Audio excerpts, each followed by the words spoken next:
Rule 6 of the impeachment proceedings is that the rules of the Senate is suppletory, and if there is anything that affects the honor, integrity, or the functions of us individually or as a Senate here as an impeachment court, someone can rise on a question of personal or collective privilege. I won't do that, but may I just respond to what Senator Padilla said, since my name was mentioned and since the investigation announced by the NBI yesterday seems to be pertaining to this person as chairman of the 2019 organizing committee of the Southeast Asian Games. May I, maybe in the form muna of manifestation, unless the presiding officer or Senate President thinks that I should elaborate on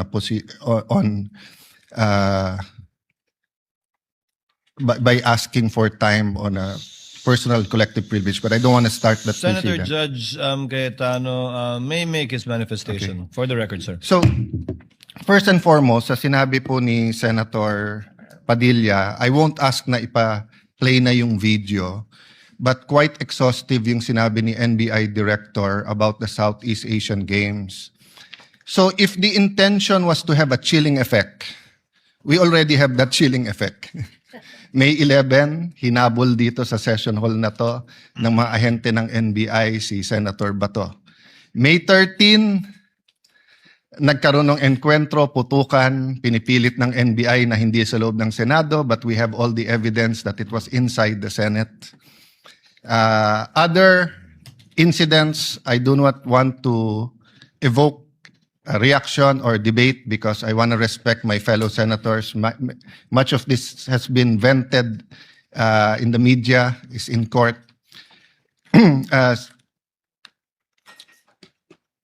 Director Matibag has promised us that he will give us a warrant issued by the ICC, has promised us that he will hold his agents na nanggulpi ng isang OSAA.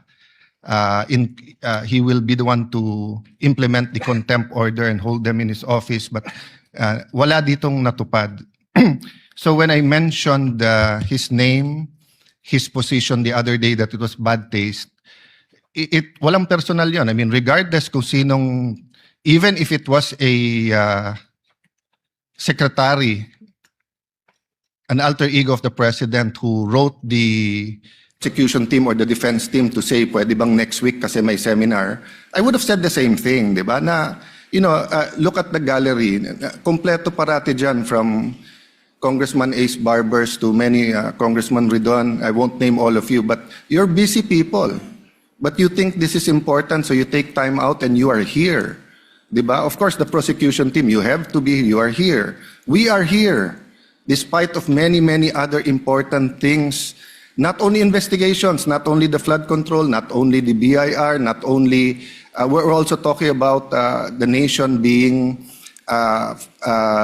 prone to volcanic eruption, to yung bagyo, buti, well, nasalanta pa rin tayo ng bagyong Inday. Ibang Inday ang pinag-uusapan natin dito sa impeachment. But still, we are here. So it was in good faith that I said, as an example, mukha namang masama kapag kayong isang bureau head. NBI director is a very important position, but it is a bureau.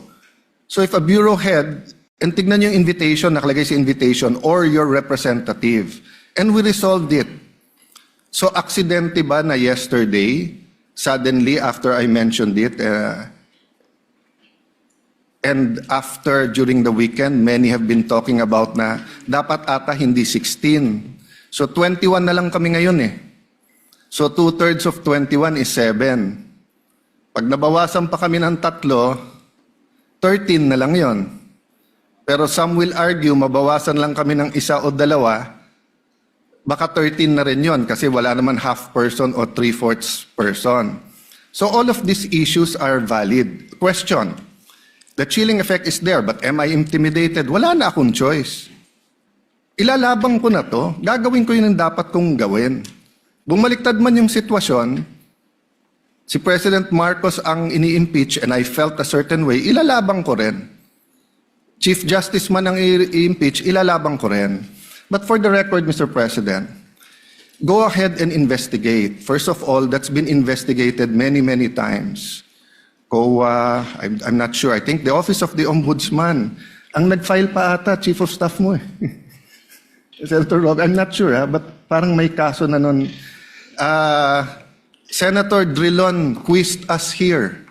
I was Speaker of the House, but I chose to appear before the Senate to be able to answer all of those questions directly. The SEA Games, paulit-ulit yan. Biktima na ng speakership ng 2019 yan. Nahuli namin yung PR na sinabi kikiam, pinakain daw mga Muslim ng baboy, when it was chicken longganisa na pinakain. Pero nasiraan na tayo sa Malaysia, Indonesia. The SEA Games gave us so much honor. So far, it is still the biggest SEA Games in history. Many of our athletes launched their career, even going to gold medals in the Olympics.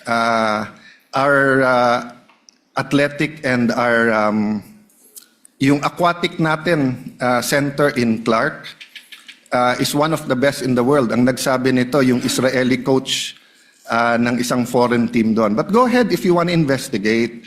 But I just want to put on record, mukhang misfire. Bakit? Yung sinasabi niyang infrastructure na walang bidding, first of all, the procurement law has many modes of procurement. So don't make it appear sa public na just because walang bidding, may anomalya na to. Okay. Secondly, bakit ko sinabing misfire? Hindi po sa I'm referring to Director ng NBI Matibag. I had nothing to do with the infrastructure. The chairman of the committee. In fact, I had to resign from the DFA because I was running for congressman during that time. So dun sa sinasabi ni Director Matibag na may congressional insertion to fund it, it's definitely not me because how could a non-member of the Senate or non-member of the House insert anything. Okay. Dun sa sinasabi niyang infrastructure, it was done by the BCDA. The chairman of the BCDA is one of the closest advisors of the president now. The president of the BCDA is one of the closest advisors and is a secretary now. And he said medyo kaduda tong kumpanya na nanalo walang bidding. If I'm not mistaken, it's the same company who's making the City Hall of Pasig. So, I mean, if they want to investigate, go ahead. But by mentioning the organizing committee of the SEA Games, ako po chairman nun. At paninindigan ko po na napakaganda nung nangyari doon. At kung may anomalya, ako unang magagalit. So, go ahead. But my point, Mr. Chairman, honorable members of the court, sa prosecution, to be fair sa prosecution at marami akong kaibigan, I've never felt any intimidation from any of you. I mean, you've continued to be either friends or for those who are former friends but friends. I mean, I don't know if nagkamali lang ako but on the first day, I nodded ng konti kay Senator De Lima. Gumanon din siya, hindi ko alam kung na-acknowledge because we were friends once upon a time and this is a court. We owe it to each other to be professional, di ba? So wag tayong pumayag na someone like Director Matibag we'll do that. My point, Mr. President, Mr. Presiding Officer, he could have not announced it and investigated. Imbestigahan mo, tingin mo may mali, imbestigahan mo. But it is unfair to me and unfair to the court that kung kailan siya patatawag siya sa Monday, intimidate mo ako, hindi kita tatanungin sa Monday dahil mag-a-announce ka na iimbestigahan mo. Tapos sasabihin mo may insertion, tapos sasabihin mo, hindi liquidated. Liquidated po lahat yun. So, let me talk of unfairness. Hindi ba unfair? Kung ako, babalik na rin ko, sasabihin ko, inimbestigahan ko na rin kahapon Ang sabi sa akin, mainit ang ulo ni Director Matibag kasi may contractor na daw yung binigay na lupa para sa NBI at gusto niya sarili niyang contractor. Or would that be fair to him? No. It would be a marites accusation. So that's the same thing he announced yesterday. A marites accusation towards me. that affects this court because I am now a senator judge. So I hope this is the last time that I'm going to have to speak about this. But definitely, we've been speaking about this, binabawasan talaga kami. Iniisa-isa, even yung mga vlogger na malapit sa administrasyon, sabi, 2 down, 3 down, may kasunod na. Di ba? So, Mr. President, I want this impeachment to be a test that the 1987 Constitution works, and that despite political differences, the prosecution and defense, I saw them after the first or second day, nagkakamayang kayo, nagkakamustahan. After the first or second day nung mainit na baliktaktakan dyan sa pre-trial, nagbabatian, di ba? Even in court.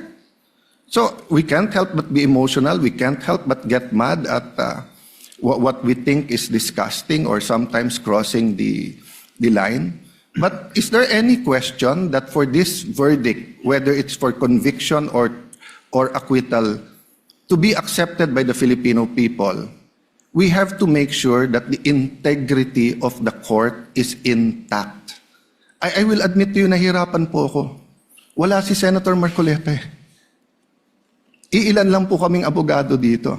Si Senator Pangilinan, Senator Cheese, si Aimee is a law graduate, di ba? Pia.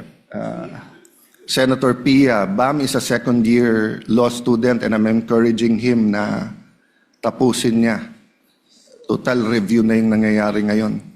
But it's not easy. 24 lang kami, nabawasan na ng 3. So I hope this issue of the integrity of the court becomes an issue for all of us. No, I'll repeat what I said when I was Senate President. Director, hindi mo kami natibag.